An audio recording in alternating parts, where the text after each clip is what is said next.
ৰাভা হাছং স্বায়ত্তশাসিত পৰিষদৰ নিৰ্বাচনলৈ মাজত মাথো এটা দিন বাকী। 2 এপ্ৰিলত ৰাতিপুৱা 7 বজাৰ পৰা পৰিষদীয় এলেকাৰ 33টা সমষ্টিত অনুষ্ঠিত হ'ব নিৰ্বাচন। ইতিমধ্যে 36টা সমষ্টিৰ 3টা সমষ্টি ক্ৰমে গোৱালপাৰা জিলাৰ এটা সমষ্টিত বিজেপি প্ৰাৰ্থী আৰু কামৰূপৰ 2টা সমষ্টিত বিনা প্ৰতিদ্বন্দ্বিতাৰে ৰাভা হাছং যৌথ মঞ্চৰ প্ৰাৰ্থীয়ে জয়লাভ কৰিছে। আজি বিয়লি সামৰণি পৰিব নিৰ্বাচনী প্ৰচাৰ কাৰ্যৰ। ইতিমধ্যে 8 নং বান্দৰখী সমষ্টিত দিবানিথা মাৰাক আৰু 7 নং দক্ষিণ দুধনৈ পৰিষদীয় সমষ্টিত টংকেশ্বৰ ৰাভাই নিৰ্বাচনী প্ৰচাৰৰ অংশস্বৰূপে বাইক ৰেলী আৰু ই-ৰিক্সা ৰেলী আৰম্ভ কৰে। দুয়োটা সমষ্টিতে ৰাইজৰ স্বতঃস্ফূৰ্ত সঁহাৰিৰে ৰাভা হাছং যৌথ মঞ্চ বিজেপি আৰু NDAৰ সমৰ্থিত প্ৰাৰ্থীসকলৰ সমৰ্থনত ইতিমধ্যে ৰাজ্যৰ শাসনাধীষ্ঠ দলৰ কেইবাগৰাকীও কেবিনেট মন্ত্ৰীৰ লগতে মুখ্যমন্ত্ৰী হিমন্ত বিশ্ব শৰ্মাই দুধনৈৰ লগতে কামৰূপৰ বকুত নিৰ্বাচনী সভাত অংশগ্ৰহণ কৰিছে। প্ৰতিখন সভাত ৰাইজৰ আশানুৰূপ সঁহাৰি দেখিবলৈ পোৱা গৈছে। তাৰ বিপৰীতে কংগ্ৰেছৰ প্ৰচাৰ নিস্তেজ ৰূপত দেখিবলৈ পোৱা গৈছে। ৰাভা হাছং যৌথ মঞ্চ বিজেপি আৰু NDAৰ সন্মিলিত শক্তিয়ে পুনৰবাৰ পৰিষদ গঠন কৰিব বুলিও দাবী পৰিষদৰ চিফ টংকেশ্বৰ ৰাভাৰ। সমবিকাশ, সম উন্নয়ন আৰু সম অধিকাৰৰ লক্ষ্য আগত লৈ এখন বিকশিত অসম আৰু সুৰক্ষিত ৰাভা হাছং পৰিষদ গঠন কৰি ৰাইজৰ আশা আকাংক্ষাক বাস্তৱত পৰিণত কৰা আৰু বিভিন্ন সমস্যাসমূহ সমাধানৰ বাবে গুৰুত্ব প্ৰদান কৰি এখন গতিশীল পৰিষদ গঠন কৰিব। NDA হয় আজি 33টা সমষ্টিত শেষবাৰৰ কাৰণে নিৰ্বাচনী যে প্ৰচাৰ কাৰ্য চলাব মানে আটাইকেইগৰাকী প্ৰাৰ্থীক শুভেচ্ছা জ্ঞাপন কৰিলোঁ। আৰু আজি শেষ কাৰ্যসূচীত যিসকল আমাৰ শুভাকাংক্ষী যিসকল নেতৃবৃন্দ NDAৰ গোটেই কৰ্মকৰ্তাসকলে অংশগ্ৰহণ কৰিব সকলে শুভেচ্ছা জ্ঞাপন কৰিছোঁ। এক নতুন যাত্ৰা নতুন আশা আমি লৈ পেলাই আগবাঢ়িম আৰু প্ৰচাৰ কাৰ্য শান্তিপূৰ্ণভাৱে নিশ্চয় সমাধান হ'ব আৰু সকলো মানে গোটেই সংগ্ৰামী সকল ভাৰত জনতা পাৰ্টীৰ কৰ্মকৰ্তাসকল যৌথ সংঘৰ কৰ্মকৰ্তাসকল AGPৰ কৰ্মকৰ্তাসকলক আটাইকে মই NDAৰ হয় বহুত শুভেচ্ছা আৰু কৃতজ্ঞতা জ্ঞাপন কৰিছোঁ।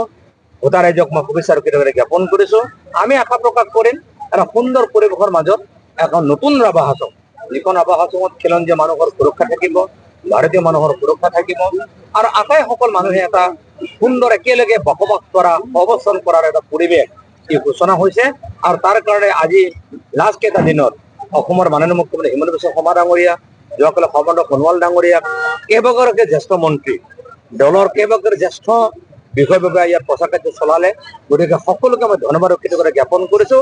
আৰু ৰাভা হাছং অট'নমাছ কাউন্সিলবাসী 2 তাৰিখে যি ভোট যি ভোট অংশগ্ৰহণত কৰিবৰ কাৰণে প্ৰায় 90% অধিক যাতে ভোটদান ইয়াত হয় তাত আমি আশা প্ৰকাশ কৰিছোঁ।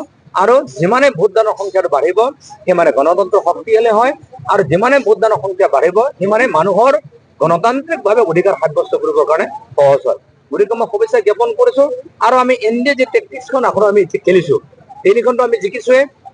33খনৰ আমাৰ নিৰ্বাচনটো মানে জয়টো এই নিশ্চিত। আৰু আমি ভাবোঁ এখন কংগ্ৰেছ শূন্য বিৰোধী গণতন্ত্ৰৰ প্ৰয়োজন হয়, কিন্তু আমাক এনেধৰণৰ কোনো বিৰোধী নালাগে যিয়ে নেকি খিলঞ্জীয়া মানুহৰ বিৰুদ্ধে লাগে, যিয়ে নেকি অভাৰতীয় মানুহৰ বিৰুদ্ধে লাগে, তেনেকুৱা আমাক বিৰোধী নালাগে। কিন্তু ভাৰতীয় মানুহৰ দ্বাৰা খিলঞ্জীয়া মানুহৰ দ্বাৰা যি যদি ইয়াত বিৰোধী দলটো থাকে তেতিয়াহ'লে শক্তিশালী অৱস্থান হয়। কিন্তু এবাৰ বিৰোধী দল এখন চৰকাৰ গঠন হ'বলৈ গৈ আছে আৰু তাত ৰাভা হাছং অট'নমাছ কাউন্সিলবাসীৰ এটা জাষ্টিছ ন্যায় দিবৰ কাৰণে NDA চৰকাৰখন সক্ষম হ'ব। এতিয়া থলুৱা নিৰ্বাচনত যদি গুৰুত্ব নিদিয়ে তেতিয়া থলুৱা মানুহক বেয়া পায় তেওঁলোকে। গতিকে আজি ভাৰতীয় জাতীয় কংগ্ৰেছ দলটোৱে সদায় থলুৱা মানুহক জনজাতি মানুহক বেয়া পোৱাৰ কাৰণেতো আজি জনজাতি মানুহসকল আজি ভাৰতীয় জাতীয় কংগ্ৰেছৰ লগত নাই। জনজাতি মানুহসকলক থলুৱা মানুহক মৰম কৰাৰ কাৰণেতো আজি জনজাতি মানুহসকল ভাৰতীয় জনতা পাৰ্টীৰ লগত আছে। গতিকে ভাৰতীয় জনতা পাৰ্টীৰ নেতৃবৃন্দই মুখ্যমন্ত্ৰী ডাঙৰীয়াই কৈছে যে সৰু ইলেকশ্যন থলুৱাৰ ইলেকশ্যন তেনেকুৱা কথা নহয়। তাৰমানে থলুৱা মানুহখিনিক জনজাতি মানুহখিনিক খিলঞ্জীয়া মানুহখিনিক যদি মৰম আৰু স্নেহ কৰে তেতিয়াহ'লে ভাৰতবাসীৰ হৈ অসম মাতৃৰ হৈ সংগ্ৰাম কৰিব, যুঁজ কৰিব আৰু তেতিয়া আমাৰ সমাজলৈকে স্থায়ী শান্তি ঘূৰি আহিব। আপোনাৰ নেতৃত্বত ৰাভা হাছং আপোনালোকে 4 তাৰিখলৈকে ৱেইট কৰক। 4 তাৰিখৰ পিছত আমি কেনেধৰণে কাম কাজ কৰিম, মুখ্যমন্ত্ৰীৰ মাৰ্গদৰ্শন আমি ল'ম, দেশৰ নেতৃবৃন্দ আমি মাৰ্গদৰ্শন ল'ম, তেখেতসকলৰ আশীৰ্বাদ ল'ম, সহযোগিতা ল'ম আৰু সেই ধৰণে এটা ধুনীয়া পৰিকল্পনা হ'ব। আৰু সেই পৰিকল্পনাটো আপোনালোকে চৰকাৰ গঠনৰ পূৰ্বে গম পাব। ভূপেন বৰা কিবা ক'ব নেকি? না ভূপেন বৰা ডাঙৰে মই বিশেষ একো নকওঁ, তেওঁলৈ মোৰ শুভেচ্ছা থাকিল, কাৰণ তেখেতৰ ৰাষ্ট্ৰীয় নেতৃবৃন্দ আহি যিহেতু থলুৱাৰ ইলেকশ্যন আমি কেম্পেইন নকৰোঁ বুলি ক'লে, মই বেছি ভাল পালোহেঁতেন যদি তেখেতসকলে নমিনেশ্যন দিয়াৰ সময়ত যদি তেওঁলোকে এটাও সমষ্টিত কণ্টেষ্ট নকৰিলেহেঁতেন, তেতিয়া মোৰ ভাল লাগিলহেঁতেন। কিন্তু গণতন্ত্ৰ ইলেকশ্যন খেলিবই, আৰু ভূপেন বৰা ডাঙৰৰ প্ৰতি মোৰ শুভেচ্ছা সদায় থাকিব, যাতে আহি থকা দিনত মানে তেওঁলোকে সৰ্বলেখ মানে পৃথিৱীৰ ভিতৰত মানে হাৰি থকা কেণ্ডিডেট হিচাপে এজন তেওঁ ৰেকৰ্ড কৰিব পাৰে। দুধনৈৰ পৰা নৱজিৎ ৰাভাৰ ৰিপৰ্ট, এনি ভাৰত 24।